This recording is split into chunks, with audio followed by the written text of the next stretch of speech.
bienvenue sur Tesla. Aujourd'hui, je vous présente la dernière née des Renault, la Clio 4.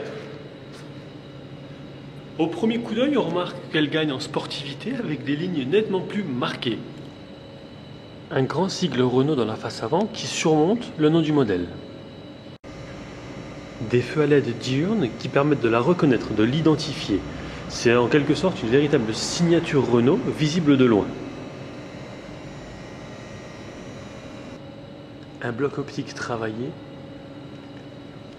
des lignes où beaucoup d'attention ont été portées,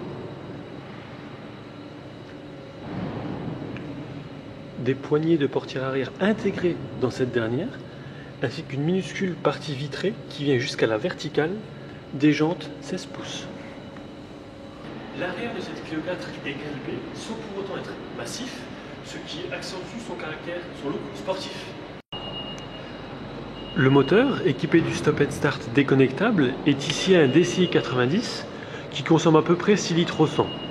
En sachant que le moteur n'affiche pas 2000 km et que je n'ai pas forcément fait attention à rouler économique, il est certain que cette consommation peut être revue à la baisse. C'est un moteur que j'ai trouvé réactif et qui propose des relances assez vigoureuses sans pour autant être une foudre de guerre, sauf peut-être en cinquième. Également disponible, le diesel DCI 75 chevaux, en essence les énergies TCE 90 et 1 litre de 74 chevaux complètent la gamme. L'accès à l'intérieur du véhicule s'effectue grâce à cette carte que vous pouvez laisser dans votre poche.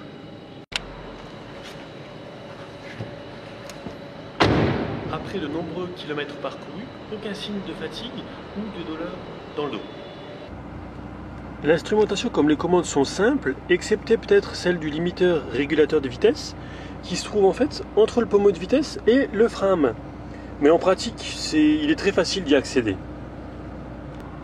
Le volant est vraiment un régal, précis et habillé pour moitié avec du plastique laqué. Il dispose des commandes pour modifier le limiteur de vitesse. Sur le tableau de bord, on retrouve le compte tours, la vitesse en digital et le niveau de carburant. Sur ce modèle d'essai de finition dynamique, on retrouve des enceintes basses réflexes avec 6 haut-parleurs qui procurent un son de bonne facture, mais qui surtout ne saturent pas, même poussé à fond.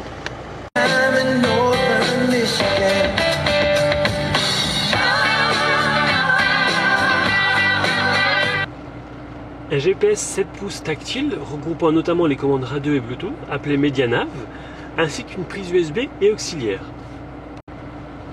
En option, vous pouvez opter pour le système AirLink qui propose une tablette multimédia avec écran tactile 7 pouces avec reconnaissance vocale, GPS TomTom Live ou encore des services internet à bord du véhicule. À l'arrière, et malgré ses 4,62 m de long, mieux vaut ne pas avoir de longues jambes. En ne modifiant pas ma position de conduite, ça passe tout juste au niveau des genoux. La banquette arrière est rabattable à 1 tiers, 2 tiers. Le coffre propose un volume de chargement entre 300 et 1140 litres. Ça n'est pas immense, mais c'est suffisant pour un véhicule de cette catégorie. A noter un petit détail pas très pratique. Quand vous mettez la main ici, pour fermer le coffre, et ça glisse.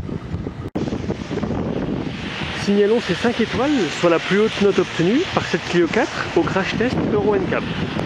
Affichée dans cette finition, qui tient le haut du pavé, à 18 900 €, elle se situe dans la moyenne tarifaire du segment.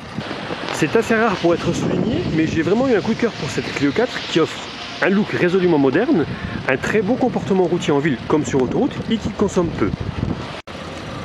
Un grand merci au garage Renault d'Esch-sur-Alzette et Gasperich, en particulier M. Rodriguez, pour le prix du véhicule.